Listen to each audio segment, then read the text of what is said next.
Hey, what's up guys? Welcome back to the Breakdown Automotive. Today we are doing something that we haven't done in a while, and that would be the 6 coolest cars for new drivers. But before we jump into the video, we're actually forgetting something. So let's go ahead and cue the cinematic intro.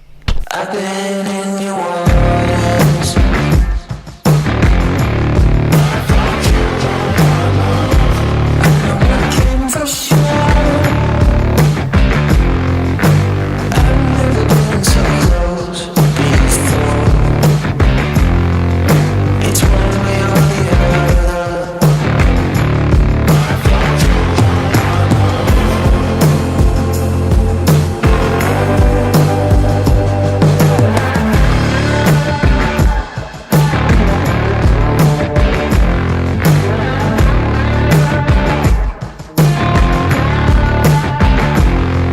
Quick note, if you enjoy automotive content, go ahead and subscribe to the Breakdown Automotive channel, and also don't forget to like the video, and better yet, if you have a cool or fun or different car that we can film with, leave a comment down below. Let's go ahead and jump into the video of the 6 coolest cars for new drivers, starting with one that I've actually already talked about, which is the BMW X5. Now, I did a full video on the X5 a couple of months ago when the Range Rover was actually in the shop. I had an X5 as a loaner car, but that entire video was about how the BMW X5 was the coolest car that you could buy for a new driver. Right now you can pick up a decent 2008 BMW X5 for around $12,000, and I really think that the 2008 X5 has much more luxury than the 2008 Range Rover, even though that's a 2011, we'll ignore that fact.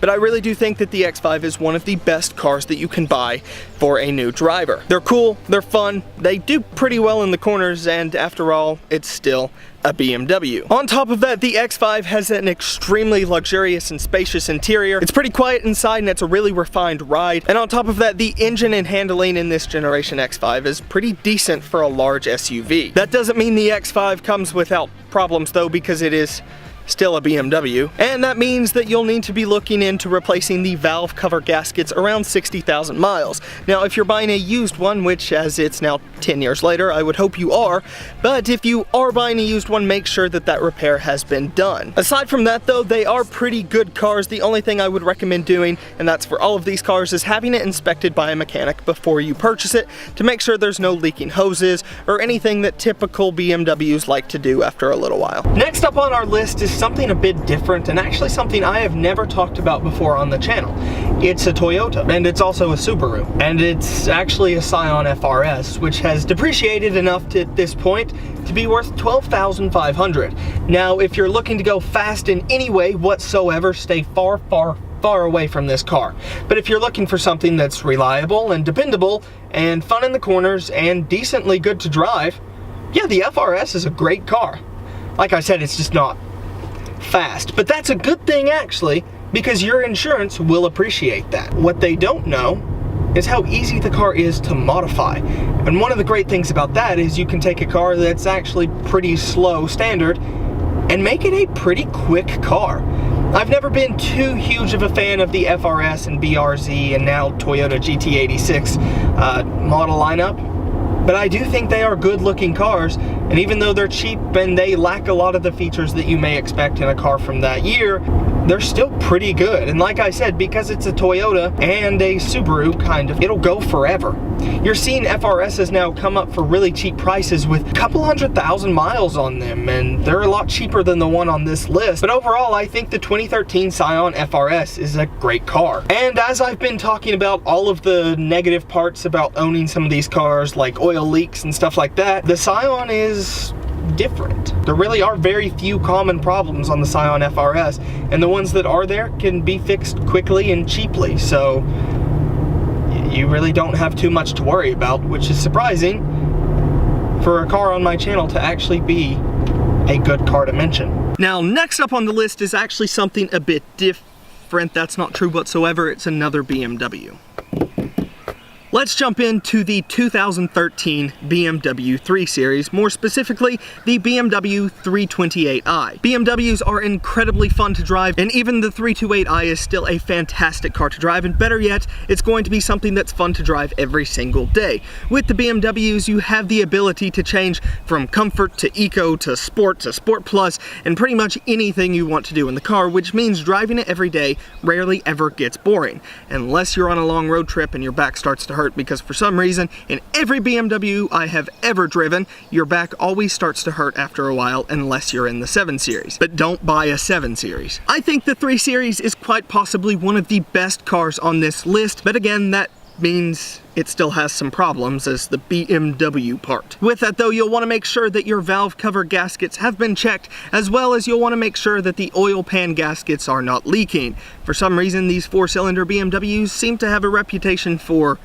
dripping, as we've just replaced our 4th oil leak in the 4 Series. But that means it's on 4 now. With that though, look out for very minor electrical issues with the BMWs as well. On the 3 Series, specifically the 328, for some reason they have a problem with the power folding mirrors going too far out. So you'll kind of be driving along with one mirror the way it's supposed to be and one looking 3 lanes ahead, which is good if you're in Atlanta.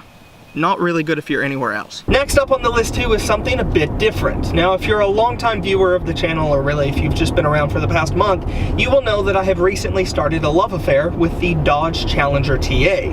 And because of that, I thought it would make sense to include the TA's little brother, the 2010 Dodge Challenger SE V6, with no features whatsoever. Right now though, you can pick up a 2010 Challenger SE for about $11,000, and a lot of these are coming up for sale for less than that, with over 200,000 miles on them. So while they do have some of the common problems that the Challenger from that generation had, you do know that they at least go for a while. However, let's talk about some of the common issues that you need to look out for and that need to be taken care of before you buy the car. One of the random things that was happening with the Challenger back then is they would randomly stall while turning, which is quite impressive because it takes quite a car to stall while turning the steering wheel. But Dodge found a way. However, you could look at it as a safety feature though, because the Challenger doesn't like turning, so that's just its way of reminding you, no, straight lines only. Another common problem includes premature timing chain wear, which really isn't a big deal because most of these Challengers you're looking at in that price range have quite a bit of miles on them. So as long as you make sure that the timing chain is in good working order and isn't clicking from the engine bay, you should be good to go. And yeah, it's no Demon and it's no Hellcat, but it's a Challenger for 11 grand. And that's pretty good. Next up is a car that you could fit the entire wheelbase of in the back of the Rover. And to be fair, it could probably sit on the tailgate too. I mean, it's supporting me, so what's a 200-pound car gonna do? Next up is the 2013 Fiat 500, but not just any 500, because I know you can get these for about a dime in a crack pipe. They are completely worthless now, but something a little special. The Fiat 500 Abarth, which is essentially the Mac Daddy of Fiats, which pretty much just means fix it again, Tony. Be careful with these cars. I don't give good consumer advice. I bought a Range Rover.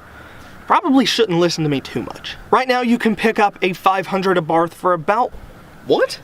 I need to buy an Abarth. Right now you can pick up a 2013 Abarth 500 for around $7,500 for a little sports car. I mean, it's not a sports car, but it's a sports mouse. It's a gerbil. And if you want to check out my review of a 2013 Fiat 500, even though it was the base pop model, you can check that out here because it has some really weird quirks that I think you might actually be interested in. The problem with it though is that these quirks kind of made their way into the Abarth as well, but that's okay because it's still a really cool car. Some issues to look out for though include faulty pressure plates, it's like we're playing a game of Minecraft here, as well as early wear on the ball joints. Now, as this car weighs about 200 pounds, the ball joints shouldn't be that expensive to replace. The big one you want to look out for though is faulty turbo compressors, and as it's Italian, faults, they kind of go hand in hand, but that's okay because at the end of the day you'll be driving around in your now fixed Fiat 500 Abarth. I personally think the Abarth 500 is one of the coolest cars around right now, and I think it will go down in history as a classic car.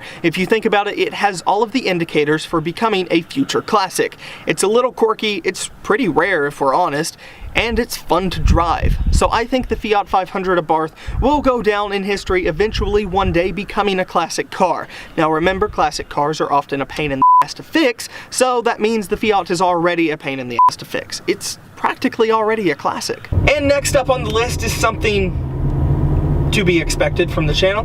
It's something that was designed to look like the Aston Martin DB9 and be a luxurious grand tour. And for some reason, I'm suggesting that one of the best and coolest cars that you can buy when you're 16 is a 2008 Jaguar XK. Now I know that's pretty shocking to most people because the Jaguars, well, they're not reliable, and there is no way of tiptoeing around the fact that you are going to have some major problems with this car eventually. The timing chains are known to go bad prematurely, and you're also going to have the aging electronics of a Jaguar. But let's be honest for a minute. I think the XK is the last proper looking Jaguar. The F-Type is a striking, beautiful car, but I don't look at it and think Jaguar. The XK Jaguar was really a thing of beauty, and don't get me wrong, I love the F-Type. It sounds great, but it just doesn't feel as luxurious as the XK did. And because of that, I think I would go with the XK, minus the aging electronics and a lot of the British components, such as the Jaguar engine, and some other things like that. Pretty much, I think it's a great car if I didn't have to pay for it. Right now, though, you can pick up an okay model for about $15,000. So one of the things you have on your side is Jaguar depreciation, but one of the things you have against you is Jaguar depreciation, which means it'll be worth nothing after a couple of thousand miles, and you'll be stuck on the side of the road with your blinkers on. But don't worry, at least they sound good. On top of the timing chains, some other things that tend to go bad are the water pumps, which cause the car to overheat, but that's how you know you've bought a real Jag. On top of that, something else you'll need to look out for is a stuck thermostat, which also causes the engine to overheat. Really, I don't know that it is something you should actually buy for your first car unless you have a plethora of money sitting around, but it's still one of the coolest cars, which is what this list is all about for someone who's just starting to drive. One thing to look out for too is the insurance premium, because on V8 Jaguar, it's gonna be hefty. It just will. But that's okay, because you'll be able to pull up to school in a Jag. And if you know anything about Top Gear jokes, you know that that means you'll be able to get away with anything because it's all okay. You've got a Jag. Except at the mechanic, where it's not okay because you bought a Jag. They will laugh you out of the building, as they have me many of times.